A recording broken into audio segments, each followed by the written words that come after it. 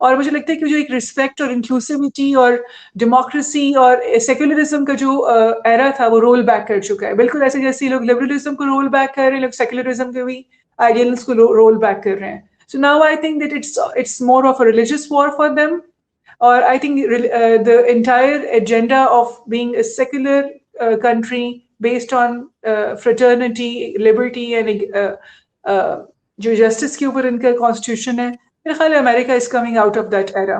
تو میں سمجھتی ہوں کہ ایک ڈسرسپیکٹ کا آنسر ہے to different civilisations, to different religions اور ڈفرنٹ جو ایک ہستیاں ہیں اور جو کہ کسی بھی مذہب سے تعلق رکھتی ہیں. سو میرا خیال ہے کہ ایک بڑی امریکہ جو ہے اس نے انٹرسٹنگ چیز اپنا میں نے اناؤنس کرنی ہے کہ آج 1 سال کے بعد مجھے بھی پتا چلا ہے, مجھے میسج آیا ہے نیو ڈیلی سے, ہماری دوست ہے پارنی, اس کا میسج آیا ہے کہ 1 سال کے بعد آج ہمارا چینل انڈیا میں ان بلاک ہوا. اور جب وہ پہلگام انسیڈنٹ ہوا تھا تو اس کے بعد ہمارا چینل پہلا تھا جو بلاک ہوا تھا وہاں پہ, اور پھر باقی بھی کافی پاکستانی چینلز ہوئے تھے. Today it has been opened over there unofficially, کوئی اناؤنس نہیں کیا انہوں نے, بٹ کھول دیا. ستار خان صاحب آپ کیا کہیں گے؟ آپ نے عبداللہ گل کی بات سنی اور مریم کی بھی بات سنی. یہ مذہب کے اوپر بات آ رہی ہے نا, یہ جو واشنگٹن پوسٹ کا دکھایا, یہ تو بہت آگے کی بات ہے. میں پہلے کہہ چکا تھا کہ ڈونلڈ ٹرمپ میں یہ صلاحیتیں وہ سمجھتا ہے, اس میں موجود ہے کہ وہ عیسائیوں کا پوپ بھی بن سکتا ہے, مسلمانوں کا مولوی بھی بن سکتا ہے, ہندوؤں کا پنڈت بھی بن سکتا ہے. مذہب کو بیچ میں لانا اگر ہمارے جیسے ممالک میں کچھ اور بات ہے. امریکہ جیسے ملک کا اور امریکہ کا صدر اگر مذہب کو بیچ میں لائے گا تو اسے ایک بات کا خیال رکھنا چاہیے کہ کم از کم ہم لوگ امید نہیں کرتے. ہم یہ سمجھتے ہیں کہ یار چلو طالبان مذہب کا استعمال کر رہے ہیں یا کسی حد تک ایران کر رہا ہے, وہ تو ہیں ہی مذہبی. بھئی آپ مجھے بتاؤ کہ آپ پہلے تو ڈکلیئر کر دو کہ وہاں پہ کوئی جماعت اسلامی بن گئی ہے امریکہ میں, یا JUI بن گئی ہے, یا JUP بن گئی ہے, یا TLP بن گئی ہے, اور ڈونلڈ ٹرمپ اس کے صدر ہیں, یا ڈونلڈ ٹرمپ کی پارٹی جو ہے وہ ریپبلکن نہیں ہے, وہ جماعت اسلامی ہے, JUI ہے, JUP ہے, یا TLP ہے, پھر تو ٹھیک ہے اس کا اس طرح کی باتیں کرنا سمجھ میں آتی ہے ٹو این ایکسٹینٹ. بٹ اگر جب آپ وہ نہیں, آپ کی ریپبلکن پارٹی ذرا ڈفرنٹ ہے, ڈیموکریٹس ڈفرنٹ ہیں, آپ جب مذہب کا استعمال کریں گے تو کیا سوچ کے آپ نے مذہب کا استعمال کیا کہ امریکی جس طرح کا مذہب آپ استعمال کریں کیا امریکی اس کے اثر میں آ جائیں گے؟ کیا آپ کے ذہن میں یہ ہے؟ کیا امریکی نہیں سمجھتے, امریکہ میں رہنے والے مسیحی لوگ نہیں سمجھتے کہ پوپ کا ایک بالکل ڈفرنٹ سٹیٹس ہوتا ہے؟ پوپ کا سیاست سے کوئی تعلق نہیں ہوتا. ان کے ہاں جھوٹ کو منع کیا گیا کسی حد تک, لیکن سیاست میں تو ہر تیسرے دن تیسرے پہر جھوٹ بولنا پڑتا ہے. اب یہ میں اگر سیاست میں ہوں تو مجھے پتا ہے کہ مجھے کچھ جھوٹ بولنا پڑے گا, ورنہ میری سیاست نہیں چلے گی. ڈونلڈ ٹرمپ جس سیاست کا نام لے رہا ہے اس کے ساتھ مذہب کو جوڑ رہا ہے, تو یہ ایک نیا ٹرینڈ, ایک ایسی چیز ہو سکتی ہے. کیونکہ جیوز میں بھی آپ دیکھیں, یہ عبداللہ مجھ سے بہتر جانتے ہوں گے کہ جیوز میں بھی کوئی کنزرویٹو یا ان آرتھوڈاکس جیوز کم ہیں, ریفارمسٹ زیادہ ہیں, یا کنسٹرکشنسٹ زیادہ ہیں, یا پھر وہ لوگ ہیں جن کا ایز سچ پریکٹسنگ ریلیجن کے ساتھ تعلق نہیں ہے. تو اگر وہ مسیحیت کی طرف بھی جائیں نا, تو مسیحیت میں بھی یہ ہے کہ جو عیسائی رہتے ہیں امریکہ میں, وہ کوئی یہ مذہبی طور پر ان کا کوئی ڈومینیٹنگ فیکٹر نہیں ہے ان کی سوسائٹی میں. وہی مختلف طریقے سے آتے ہیں, ڈومینیٹنگ فیکٹر وہاں پہ نہیں ہے. اب ڈومینیٹنگ فیکٹر بھی نہیں ہے, لیکن ڈونلڈ ٹرمپ تلے ہوئے ہیں کہ میں نے مذہب کو بیچ میں لانا ہے. یہ اب پتہ نہیں کون سا ہے. اگر یہ سمجھتے ہیں تو میرے خیال میں یہ ان کا آخری سٹیپ ہوگا کہ مذہب کو لانے کے بعد کوئی اور چیز رہ نہیں جاتی.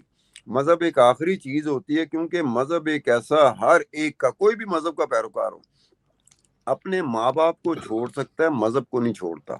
اب وہ چیز پہ ڈونلڈ ٹرمپ آ گیا ہے جس سے ماں باپ سے بھی آگے چلی گئی بات.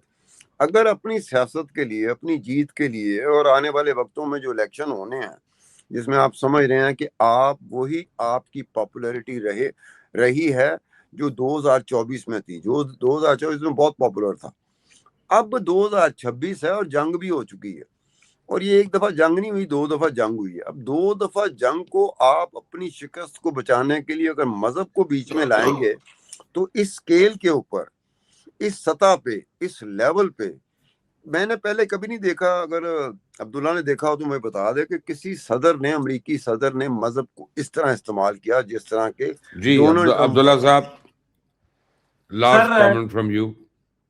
بش جونیئر نے کروسیڈ کہا تھا اور پھر بڑے لوگوں نے کہا کہ نہیں اس کو مطلب نہیں پتا تھا، فلانا نہیں تھا، لیکن it turned out to be a crusade. اور لیکن جس طریقے سے یہ کر رہے ہیں یہ ایکچولی اس ناکام ہیرو کی طرح ہیں جس کی ایج بڑھ گئی ہے. اپنے وقت کے اندر وہ بہت بڑا ہیرو تھا، بہت اس کو لوگ پسند کرتے تھے، ہارٹ تھروپ تھا، لیکن پھر اس کے بعد وہ اب بوڑھا ہو گیا. اب وہ بڑے بھائی کا یا باپ کا کردار تو اس کو دیا جاتا ہے، لیکن وہ کہتا ہے کہ نہیں میں نے ہیرو کا ہی لینا ہے. امریکہ کو یہ سمجھ آ جانا چاہیے کہ دیر رین از اوور. اب ان کو یہ اس میں آرٹ آف سکسیس یہ ہے کہ اب وہ جتنا پرولونگ کر لیں as a shared super power China اور رشیا کے ساتھ، تو اس کے اندر شاید وہ کچھ اور عرصہ چل پائیں گے. لیکن اگر وہ اسی طریقے سے دباتے رہے تو پھر لگتا یہ ہے کہ امپلوژن ہو جائے گا. اور امپلوژن کا مطلب یہ ہے کہ آپ پہلے ہی دیکھیں کہ جس طرح سے اسپین میں آپ نے دیکھا کہ 30 جو شپس ہیں انہوں نے کشتیاں وہ اٹھا کے فلوٹیلا کے طور پر بھیجی ہیں. تو آخر یہ اسپین، اٹلی، یہ سارے ممالک اچانک کیا ہو گیا ہے ان کو. اور سب سے بڑھ کر اس میں کردار برطانیہ کا ہے. برطانیہ جو مشرق وسطیٰ کا دورہ کر رہا ہے اس کو سمجھنا بڑا ضروری ہے. یاد رکھیں برطانیہ وہ ہے جو سب سے پہلے شپ چھوڑ کے، ایک سنکنگ شپ کو چھوڑ کے بھاگتا ہے دوسرے شپ کی جانب، اور اسی لیے وہ اپنا ایک کردار ادا کرنا چاہتا ہے. انڈیپینڈنٹ اپنی اسٹیٹ کو، وہ اپنی امپائر کو دکھانا چاہتا ہے. But I think Trump has already signed death warrant of an empire. اور یہ بات قومیں بے حمیت ہو کے مر جایا کرتی ہیں. یہ قومیں جو ہیں یہ کبھی بھی جو بھوک سے نہیں مرتی. کوئی قوم بھوک سے مرنا ہوتا تو آپ دیکھ لیجئے کہ خندق کا غزوہ ہمارے سامنے ہے. ہمارے سامنے جو ہے وہ نارتھ کوریا کی مثال موجود ہے، ہمارے سامنے خود ایران موجود ہے. اس لیے قومیں بھوک سے نہیں بلکہ بے حمیت ہو کے مر جاتی ہیں، خاص طور پہ جس قوم کی فوج کے اندر نقب لگ گئی ہو، جو یہ کہنے سے تیار ہے کہ ہم گراؤنڈ آپریشن نہیں کریں گے. ابھی بھی یہ جو نیول بلاکیٹ کی بات کی ہے اس میں گراؤنڈ آپریشن کی کہیں ذکر نہیں کیا. دس مینس کہ وہ جو 82 ایئر بورن ڈویژن پہنچ گیا تھا، یو ایس ایس ٹریپولی پہنچ گیا تھا، آپ مجھے بتائیں کہ پھر انہوں نے حملہ کیوں نہیں کیا خار کے اوپر؟ This means that the army chief did not give them the order to attack. اور یہی وجہ تھی کہ اس کو نکال باہر کیا. جو بندہ لے کے آئے ہیں جنرل کرس لانیو، جنرل کرس لانیو ان کا 8th آرمی کو کمانڈ کر رہا تھا ساؤتھ کوریا کے اندر، اور 82 ایئر بورن ڈویژن بھی کمانڈ کر چکا ہے. جب 47th بول ہوا، جو پریزیڈینشل بال ہوتا ہے دا آفیشل ڈنر، اس کے اندر جنرل کرس لانیو کو بلایا گیا اور ٹرمپ سیڈ کہ یہ میرا ہینڈ پکڈ آدمی ہے and I will make sure nobody plays game with him. تو یہ اس کا ہینڈ پکڈ ہے. لیکن لگتا یہ ہے کہ نیچے فوج کا موڈ کچھ اور ہے. اور ہسپینک کلچر تو آپ کو معلوم ہے کہ ایک خاص پورا علاقہ جو کیلیفورنیا اور یہ سارا جو گولڈن اسٹیٹ کہلاتی ہے، اپنے تئیں خود ایک بہت بڑی اکانومی ہے. وہ جب یہ کہیں گے کہ ہم ان کے مس ایڈونچرز کے لیے کیوں تیار ہوں، یہ وہ وقت ہوگا جب ان کا آلریڈی انڈیپینڈنٹ لا ہے، ان کی اپنی پولیس ہے، ان کا اپنا گورننگ سسٹم ہے. اور یہی وہ وجہ بنے گی کہ جہاں اسپین بھی ان سے دور ہو رہا ہے، ہسپینک کلچر ان سے دور ہوگا، and this will be the first جو ان کو ڈینٹ پڑے گا وہ یہاں سے پڑنا شروع ہوگا، جس کے اندر لوگ کہیں گے کہ sorry this is the end of the empire. And this is why I am seeing کہ یہ عبداللہ ڈیتھ صاحب آف اے آپ empire. Before you complete this sentence, وہ آپ کے بڑے بھائی ڈونلڈ ٹرمپ کا بھی ایک میسج آ گیا فوری طور پہ، ابھی آیا، میں سنا خدا دیتا کے ہوں لیے سارے مجھے کو، وضو ذرا کرنا پڑ سن جائے گا دوبارہ. سن لے ذرا دوبارہ سنے اب کیا کہتے ہیں بھائی جان. Robert Barron supports you and your policies. He praises you for defending religious freedom. Yeah. He now says you owe Pope Leo an apology. Will you apologize? No, I don't, because Pope Leo said things that are wrong. He was very much against what I'm doing with regard to Iran, and you cannot have a nuclear Iran. Pope Leo would not be happy with the end result. You have hundreds of millions of people dead, and it's not going to happen. So I can't. I think he's very weak on crime and other things. So I'm not. I mean, he went public. I'm just responding to Pope Leo, and his brother is a big MAGA person, and he's a great guy, Louis.